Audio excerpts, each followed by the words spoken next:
Mama 100 വേണോ 200 വേണോ? 100 വേണോ 200 വേണോ? 100ന്റെ നോട്ട് വേണമെങ്കിൽ എന്റെ അക്കൗണ്ട് ഫോളോ ആയിരിക്കണം. 200ന്റെ നോട്ട് വേണമെങ്കിൽ ആർക്കെ വെഡിമാൾ ഫോളോ ആയിരിക്കണം. ഫോളോ ചെയ്തിട്ടുണ്ടാന്ന് എനിക്ക് അറിഞ്ഞൂടാ. ഒന്ന് ചെക്ക് ചെയ്ത് നോക്കാം. ഞാൻ ആകെ ഫേസ്ബുക്കിലൊക്കെ എന്തെങ്കിലുമൊക്കെ നോക്കോളൂ. ഓക്കെ. വീഡിയോ ഒക്കെ കണ്ടിട്ടുണ്ടോ? പിന്നെ വീഡിയോ അതെ സൂരജ് അതെ കറക്റ്റാണ്. ഓക്കെ ഫോളോ ചെയ്തിട്ടുണ്ട്. ഇനി അടുത്ത ആർക്കെ വെഡിമാളും ഫോളോ ചെയ്തിട്ടുണ്ട്. 2 അക്കൗണ്ട് ഫോളോ ചെയ്തിട്ടുണ്ട്. 200 അടുത്തെണ്ണ. പേരെന്താണ്? എന്റെ പേര് മഹേഷ്. 30 സെക്കൻഡിനകത്ത് ഓരോ നോട്ട് വെച്ച് വേണം എണ്ണി എടുക്കാൻ. എത്ര എണ്ണാൻ പറ്റുമെന്നൊന്നും എനിക്ക് അറിഞ്ഞൂടാ. ചെറിയൊരു ടെൻഷൻ ഉണ്ട്. എന്നാലും കുഴപ്പമില്ല. ആദ്യമായിട്ടാണ് ഇങ്ങനെ ഒരാൾ നമ്മളെ ഇന്റർവ്യൂ എടുക്കുന്നതും നമ്മളിങ്ങനെ വന്ന് കാണുന്നതും ഒക്കെ. Okay start.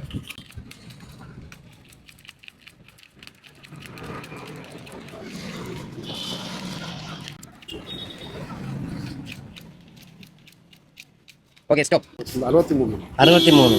12,600 രൂപയാണ് എണ്ണി എടുത്തിരിക്കുന്നത്. ഇത് എനിക്ക് എടുക്കാം. ഈ പൈസ മാമനുള്ളതാണ്. ശരി. പൈസ കൊണ്ട് എന്ത് ചെയ്യും? ഒരുപാട് കാര്യങ്ങൾ ചെയ്യാനുണ്ട്. കാര്യം വെച്ച് ഞാൻ വളരെ കഷ്ടത്തിൽ നിൽക്കുന്ന ഒരു സമയമായിരുന്നു. മോളുടെ ഫീസ് കൊടുക്കണം, പിന്നെ വീട്ടിലെ കുറച്ച് കാര്യങ്ങളുണ്ട്. മക്കള് ഒരു 10 മിനിറ്റ് നേരത്തെ വന്നിരുന്നെങ്കിൽ എന്റെ മക്കളെ കാണായിരുന്നു. ഈ പച്ചക്കറി കടയിൽ പോലും അത് മുതലാളിയാണ്. ആണല്ലേ? മുതലാളിയുടെ അടുത്താണ് നമ്മൾ വന്നത്. അത് ഞാൻ നിങ്ങൾ സാധനം എന്താ വാങ്ങിക്കാമെന്നു വെച്ചാണ് ഞാൻ എണീറ്റ് അങ്ങോട്ട് വന്നത്. ഞാൻ ജോലി ഞാൻ ഡ്രൈവറായിട്ടാണ് ജോലി കണ്ടിരുന്നത്. മോളെടുത്ത് വെച്ചു, സൂര്യമാമന്റെ വീട്ടിൽ ഡ്രൈവർ വേണമെങ്കിൽ അച്ഛൻ പോകുന്നു, ശമ്പളം തരുമെന്ന്. സൂര്യമാമന്റെ വീട്ടിൽ ഡ്രൈവറായിട്ട് പോയി. എനിക്ക് ഡ്രൈവർ ഒന്നുമില്ല. നമ്മളങ്ങനെ ഡ്രൈവർ വയ്ക്കാൻ വേണ്ടിയുള്ള വലിയ ആൾക്കാരൊന്നുമല്ല. പക്ഷെ ഇതൊരു വലിയൊരു സംഭവമായി പോയിട്ടാ. ഞാൻ ഒരിക്കലും പ്രതീക്ഷിച്ചില്ല ഇങ്ങനെ ഒരു കാര്യം വരുമെന്ന്. ദൈവം കൊണ്ടുവന്ന ഒരു നിധി പോലെയാണ് എനിക്ക് തോന്നുന്നത്. 30 സെക്കൻഡിൽ 12,600 രൂപ ആദ്യമായിട്ടാണ് എണ്ണി എടുക്കുന്ന ഒരാള്.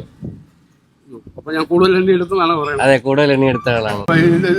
എനിക്ക് അങ്ങനെ എടുക്കുന്നതുകൊണ്ട് വല്ല കുഴപ്പമല്ലോ ഉണ്ടായിരുന്നു. അല്ല, എത്ര വേണം എണ്ണി എടുക്കുക. അതാണ് ഈ സൂരജിന്റെ വീഡിയോ ഒക്കെ ഞാൻ കാണാറുണ്ട്. നല്ല വീഡിയോ ആണ്. ഒരുപാട് ആൾക്കാരെ സഹായ മെന്റാലിറ്റി. അതായത് ഏറ്റവും താഴെത്തട്ടിൽ നിന്ന് വന്ന ഒരു വ്യക്തിയാണ്. അച്ഛനും അമ്മയും കൊണ്ടുവന്ന് താമസിക്കാൻ വേണ്ടി വാടകയ്ക്ക് എടുത്തിട്ട് അത് സൂരജ് പറഞ്ഞ് ഞാൻ വീട്ടിൽ നിന്ന് ഗ്യാസ് കുറ്റി വരെ അടിച്ചു മാറ്റി എന്ന് പറഞ്ഞിട്ട് ഒരു വീഡിയോ എടുത്തിട്ടുണ്ടായിരുന്നു. അതെനിക്ക് ഭയങ്കരമായിട്ട് അങ്ങ് ഇഷ്ടപ്പെട്ടു. എനിക്ക് 2 മക്കളെ മാത്രമേ ഉള്ളൂ. ഭാര്യ വിളിച്ച് 10 വർഷമായി. അതുകൊണ്ട് ഞാൻ ഇപ്പൊ മക്കൾക്ക് വേണ്ടിയിട്ടാണ് ജീവിക്കുന്നത്. അപ്പൊ അവർക്ക് വേണ്ടിയിട്ട് ശമ്പളം കൂടുതൽ കിട്ടുന്ന ജോലി എവിടെ കിട്ടും, ഞാൻ അവിടെ പോകും. സന്തോഷമായി, വളരെ സന്തോഷമായി. ഒരിക്കലും പ്രതീക്ഷിച്ചില്ല.